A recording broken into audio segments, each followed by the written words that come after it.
توحید اسے کہتے ہیں خدا حشر میں کہہ دے، بندہ بھی دو عالم سے خفا میرے لیے ہے۔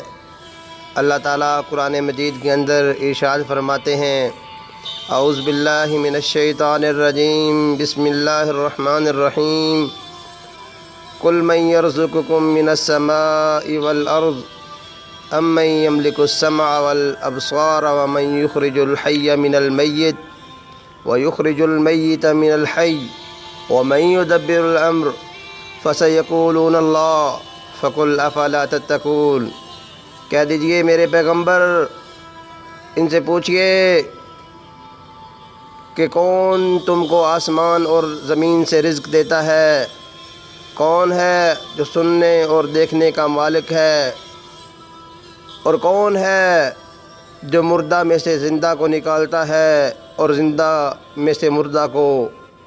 کون ہے جو تدبیریں اور سارے امور کا بجا لانے والا ہے؟ پس یہ کہہ دیں گے کہ اللہ ہی ہے۔ تو ان سے پوچھئے کہ پھر اللہ سے ڈرتے کیوں نہیں؟ دوسرے مقامات پر اللہ انہی شرک والوں کو مخاطب کر کے کہتے ہیں، یا ایھا الناس، اے لوگو، انتم الفقراء الی اللہ، تم حاجت مند ہو، تم ضرورت مند ہو، اللہ اس چیز سے بے نیاز ہے۔ کیا مطلب ہے اس بات کا؟ اس بات کا مطلب یہ ہے کہ تم عبادت کرو نہ کرو، تم نیکی کرو نہ کرو، تم بھلائی کے رستے کو اختیار کرو یا برائی کے رستے کو اختیار کرو، اللہ کو اس سے کوئی فرق نہیں پڑتا۔ تو فرق کس کو پڑتا ہے؟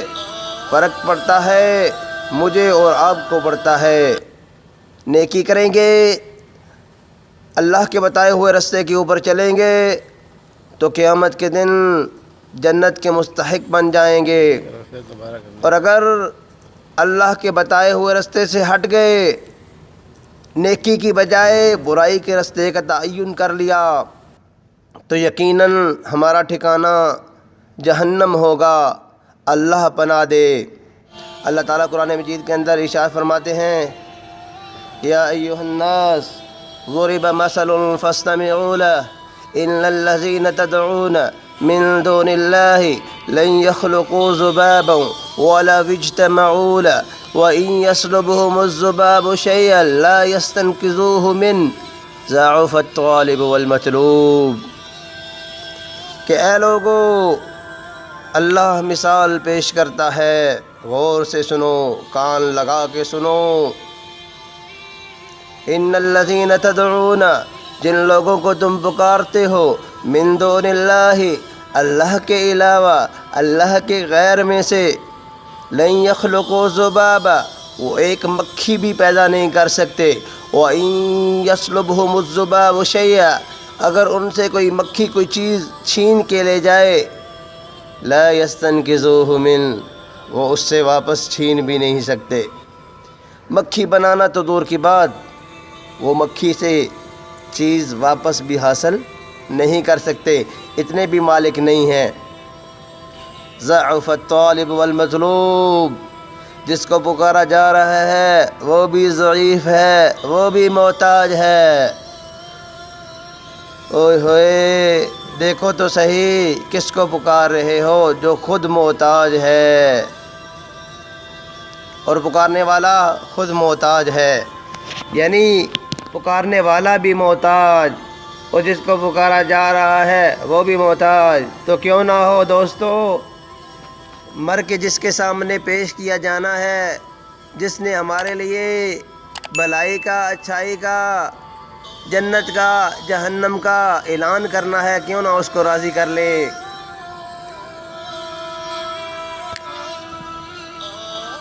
ذالکم اللہ ربکم لا الہ الا ہو خالق کل شیء فاعبدوہ وہو علی کل شیء وکیل۔ ذالکم اللہ ربکم، وہی اللہ تمہارا رب ہے، لا الہ الا ہو، اللہ کے سوا کوئی عبادت کے لائق نہیں، وہ اکیلا معبود ہے، اور کوئی معبود نہیں۔ خالق کل شیء، ہر چیز کا پیدا کرنے والا بھی وہی ہے۔ فاعبدوہ، بس اسی کی عبادت کرو۔ وہو علی کل شیء وکیل، اور وہی ہے جو کارساز ہے ہر چیز کا۔ وَلَئِن سَأَلْتَهُمْ مَنْ خَلَقَ السَّمَاوَاتِ وَالْأَرْضِ لَيَقُولُونَ اللَّهُ۔ پیارے پیغمبر، اگر آپ ان سے سوال کیجئے کہ آسمانوں اور زمین کا پیدا کرنے والا کون ہے، یقیناً یہ جواب دیں گے کہ اللہ۔ پھر ان سے سوال کیجئے قُلْ أَفَرَأَيْتُمْ مَا تَدْعُونَ مِن دُونِ اللَّهِ إِنْ أَرَادَنِيَ اللَّهُ بِضُرٍّ هَلْ هُنَّ كَاشِفَاتُ ضُرِّي، کہ تمہارا کیا خیال ہے کہ تم جن کو اللہ کے علاوہ پکارتے ہو، اگر اللہ مجھے تکلیف دینے کا ارادہ کرے تو کیا وہ جن کو تم پکارتے ہو وہ اس میں سے راحت دلا سکتے ہیں یا اسے روک سکتے ہیں؟ او ارادنی برحمت، یا اللہ اپنی رحمت کرنے کا ارادہ کرے، حل ہن کاشفات الرحمت، تو کیا اس رحمت کو یہ روکنے کا ارادہ رکھ سکتے ہیں؟ یقیناً ان کا جواب ہوگا نہیں۔ پھر ان سے پوچھئے کہ تم اس کو خالص ہو کر کیوں نہیں پکارتے؟ توحید ربوبیت کا اقرار انسانی فطرت کے اندر داخل ہے، کوئی مشرک بھی اس میں اختلاف نہیں کرتا۔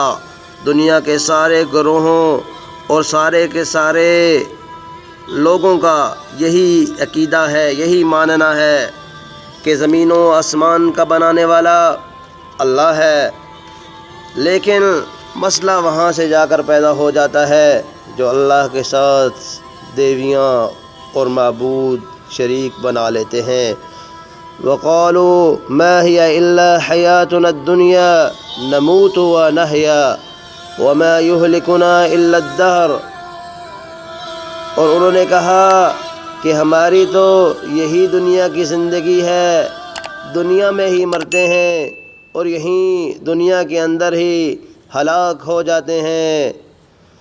ان سے کہہ دیجئے ایسا نہیں ہے، قیامت کے دن اللہ اٹھائے گا دوبارہ، اور دوبارہ سے اللہ اٹھانے کے بعد دنیا کی زندگی کے اندر گزارے ہوئے ایک ایک پل کا حساب لے گا، جیسا کہ اللہ تعالیٰ قرآن مجید کے اندر ارشاد فرماتے ہیں وَمَن يَعْمَلْ مِثْقَالَ ذَرَّةٍ خَيْرًا يَرَهُ وَمَن يَعْمَلْ مِثْقَالَ ذَرَّةٍ شَرًّا يَرَهُ، جس نے ذرے کے برابر نیکی کی ہوگی وہ بھی اس کے سامنے لا کر کھڑی کر دی جائے گی، اور جس نے ذرے کے برابر پوشیدہ جگہ کے اندر، گھپ اندھیرے کے اندر کہیں چھپ کر برائی کی ہوگی وہ بھی اس کے سامنے لا کر کھڑی کر دی جائے گی۔ انسان پکار پکار کر کہے گا کہ موقع مل جائے، دنیا کی زندگی پھر سے مل جائے، وہ دھوکے کی زندگی کے اندر ایک بار پھر چلا جاؤں، اب اللہ کی عبادت کروں گا، لیکن اب اس کا یہ گمان کرنا کسی کام نہیں آئے گا۔ وَمَا لَهُم بِذَلِكَ مِنْ عِلْمٍ إِنْ هُمْ إِلَّا يَظُنُّونَ، انہیں اس بارے کے اندر کوئی علم ہی نہیں ہے اور وہ ہے صرف اٹکلیاں بناتے ہیں۔ ام خلقوا من غیر شیء ام هم الخالقون ام خلقوا السماوات والارض بل لا یوقنون، اور کیا وہ آپ ہی کے بغیر، کسی بنانے والے کے بغیر ہی سب کچھ بن گیا ہے، یا اس کے بنانے والا کوئی ہے؟ ہاں، اللہ خود جواب دیتے ہیں کہ اس کے بنانے والا صرف اور صرف کون ہے؟ صرف اللہ ہے، اللہ ہے، اللہ ہے۔ اللہ کو جان لیجئے، اللہ کو پہچان لیجئے، صرف اللہ ہی ہے ہمارا مقصود، صرف اللہ ہی ہے ہمارا مطلوب۔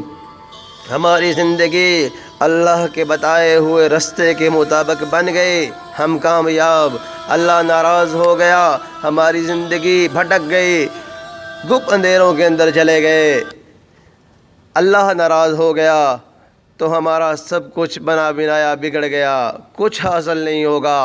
اللہ ناراض ہو گیا، دنیا کی زندگی کے اندر کچھ نہ ملا، آخرت سنور گئی، سب کچھ مل گیا۔